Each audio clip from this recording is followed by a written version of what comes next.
Life is a mission. Compassion, the key. I was not created to live just for me. True happiness comes not from seeking more pleasure. Service is where you'll find life without measure. When some think of Cancun, they think of the ocean, of sunsets that speak to our hearts with emotion. They think of the beach, maybe a palm tree, coconuts and swimming, a pool by the sea. So our family of 4, we decided to go on a mission trip scheduled to Mexico. Could it be different from their expectations? Would it simply just be a downgraded vacation? We boarded the plane, up and away, which took us directly without delay. It probably flew a little too fast. One suitcase took 4 days to reach us at last. The roads were bumpy and seats not so comfy. The small bus was full and felt a bit stuffy. 2 hours later and into the night, here's our destination, and oh, what a sight. So we had running water. It was simple, you see. You run with a bucket they give you for free. No need to pay for the extra cold water. It's part of the package, so graciously offered. The bathrooms don't flush, but that is okay. The tents where we sleep protect in some way from the bugs, but not from the sounds that we hear, like barking dogs and jackhammers so near. All through the night, these sounds could be heard. It was like if we were in another world. But no matter how little sleep one would get, a rise and shine call would drag you from bed. It rained every night during that first week. Showers of blessings that caused a few leaks. No need to complain though. There are farmers somewhere who'd love all this water. Could we only share? Early in the morning, you roll out of bed. You have worship and breakfast, and everyone spreads. Some for VBS, Health Expo, and preaching, but most go lay blocks for the church we are building. By 3 entities a partnership made, the conference, the church, and all we who came. One pays for the bricks, the mud and foundation, the other the windows and doors by donations. And we who have come give of our time, from the blocks that we lift to the scaffolds we climb. The work isn't easy, not as we thought. It's work and more work, giving all that we got. There are sore muscles and sometimes the tears, the sweating and hours that feel like a year, then hands that blisters and are sore with pain. But God gives us strength, always there to sustain. When our shirt is soaked with sweat that is falling, we look and see some local men watching. Why, they're thinking, these foreigners travel to work like a slave without any shackle. It didn't make sense for someone with all to leave the comforts, the ease for a call. Why should they come to work without pay? What's in it for them? They just couldn't say. Could it be there's a link with him long ago, who left all he had to be born here below? The suffering, the pain, the affliction, the cursing was nothing compared to what we were enduring. But why did Christ come? To leave all behind? Why would he suffer? What was in his mind? Is it the same thing that should motivate us? A service of love for a God who did save us? There are many reasons our family did venture to join 60 others on this great adventure. We'll share just a few that brought satisfaction, the purpose, the mission that called us to action. So, while we built churches, we also built friendships.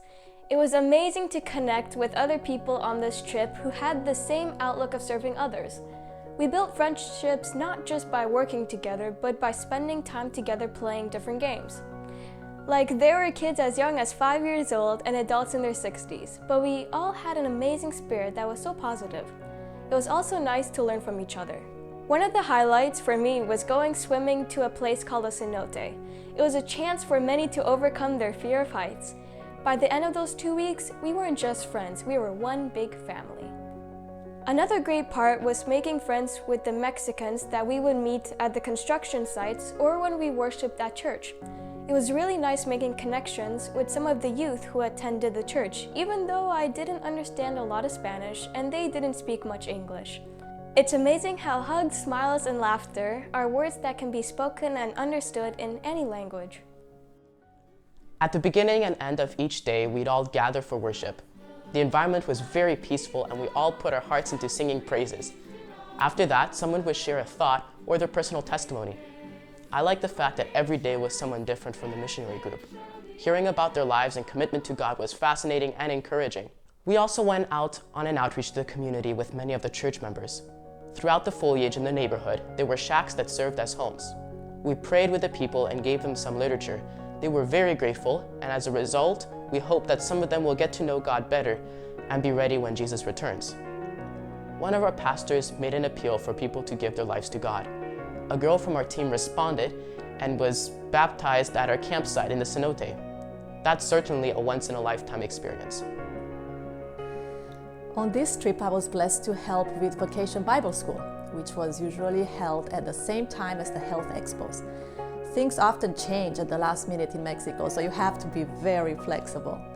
A couple of times we held our VBS and health expos in churches. Other times the programs were held in a park in the middle of town.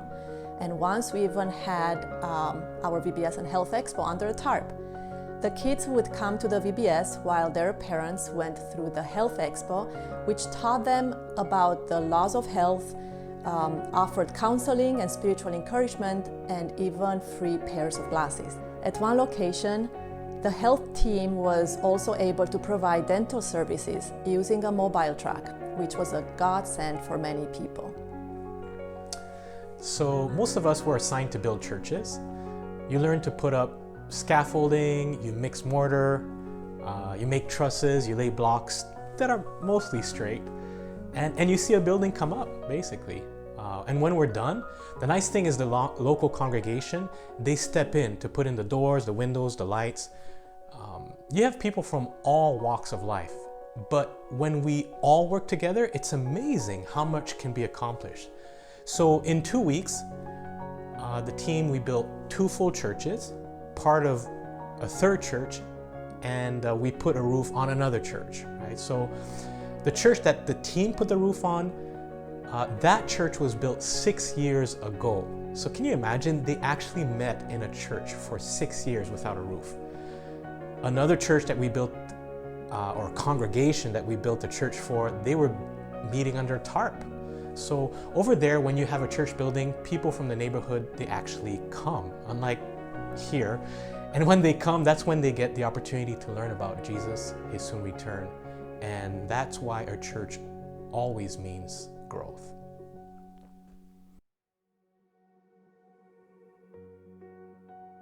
I always knew that I took many things for granted, things like running water.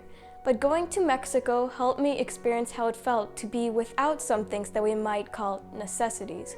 Taking bucket showers and brushing your teeth out of your water bottle are not exactly how most of us do things here at home. So yeah, coming back to Canada, I now realize even more how much I took things for granted.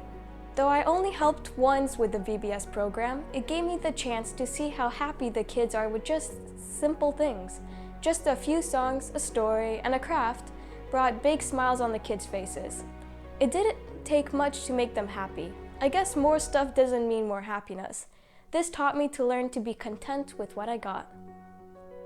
Seeing the people's living conditions and their need for a church showed me the things that I take for granted, as well as the need for unity as believers. The daily worships were really nice. They kept us focused on our goal on this trip and helped us spiritually. One of my greatest joys was seeing the kids learn new things, especially the salvation story. One girl had never heard the story of Jesus' birth or never heard about heaven. At one event, there was one 13-year-old boy, Edgar, who stood out to me. I saw him losing interest in the Bible story, so I asked him to come and help me set up the craft. Using just a few Spanish words I knew, I explained what it was all about, and I was amazed to see how quickly he caught on. When the rest of the kids were ready to do the craft, he was actually the one leading out and telling them about the salvation story. It was really great to see him take charge and teach the younger children. And by teaching the rest of the kids, the plan of salvation was made more real and relevant to him. Another thing I enjoyed was giving toys or gifts or small books to the kids who attended. I love to see their faces light up. Now, even though I didn't get to do a lot of construction, I'm thankful that I was able to meet the locals where they were and reach out to the little ones with the message of Christ's love. And I hope that whatever they learned will help them to grow to be more and more like Jesus. I was really blown away by how much can be accomplished in such a short time when God's people focus on building his church. And I'm convinced that the same thing can happen on a spiritual level here in North America.